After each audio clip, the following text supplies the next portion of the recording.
because it is another one of those weapons you need the kuva for, which you cannot get until you complete the War Within quest. Again, don't know if you have to complete the quest to be able to buy these or not, but it's 60,000 credits total to build it. It will use a dragoon in there, but to be fair, the most expensive part of this seems to be the new resource.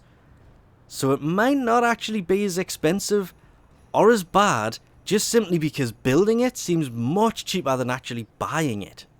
And the main reason it could be good is, as long as it doesn't work kind of like the Tonkor here, it could be good, because the Tonkor does puncture damage, not impact, but it does more of it.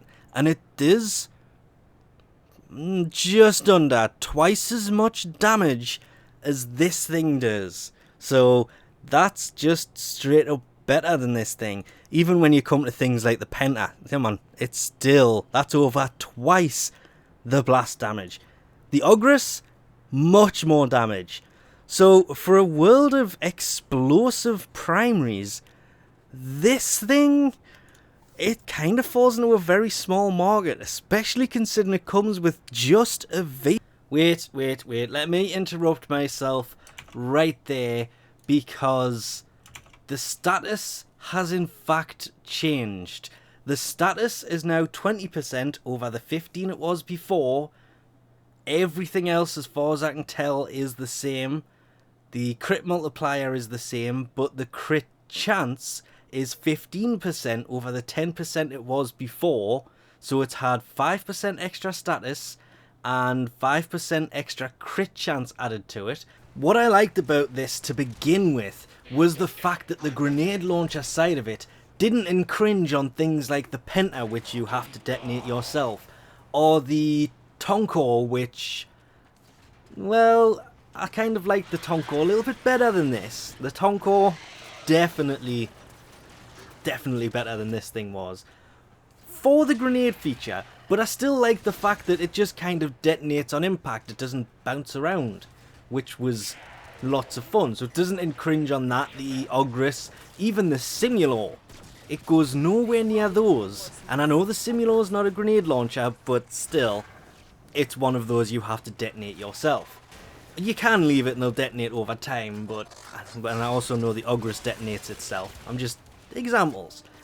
It kind of fell into its own realm, and that made building it kind of hard, because what I really wanted to do was have Serration, Heavy Caliber, Adhesive Blast, Firestorm, Rime rounds, Thermite rounds, well, Primed Cryo rounds, Hellfire. That's all the mods I want to put in here. I didn't get to put all of those in here. I needed probably a D and another V before I could fit these mods in here, all for the sake of one mod. So I don't actually have Heavy Caliber in this, which would have increased the damage even more. I did use Primed Cryo rounds for the grenade side of this, simply because it's much more damage. Well, I went into the whole math of that. It's technically only 25% more damage than actually using the normal cryo rounds, and I could fit it in there without losing too much. If I played around, I could have gone for Heavy Caliber instead of that, but that increased the blast damage, which is kind of this thing's biggest party piece, considering the blast standard was 175 and the impact is 25. Increasing the blast to me just made a little bit more sense. Unfortunately, still only got this thing to 44%, but the grenades were really useful. The Firestorm increases the range of the blast area by, I think it was 24%, and Adhesive Blast gives you, or it gives this weapon at least, the ability to stick to walls. But then swapping it over to its flak cannon side, this became really easy. Adhesive Blast, Firestorm, out the window, because they didn't affect it. Split Chamber, Heavy Caliber, Serration, a must for this. And then again, I went full blown Blast, still only taking it to 44% status. That I added little, what was it, 5% extra that added to it, really made a difference. Going for cryo rounds over primed cryo rounds, just simply for the sake of it.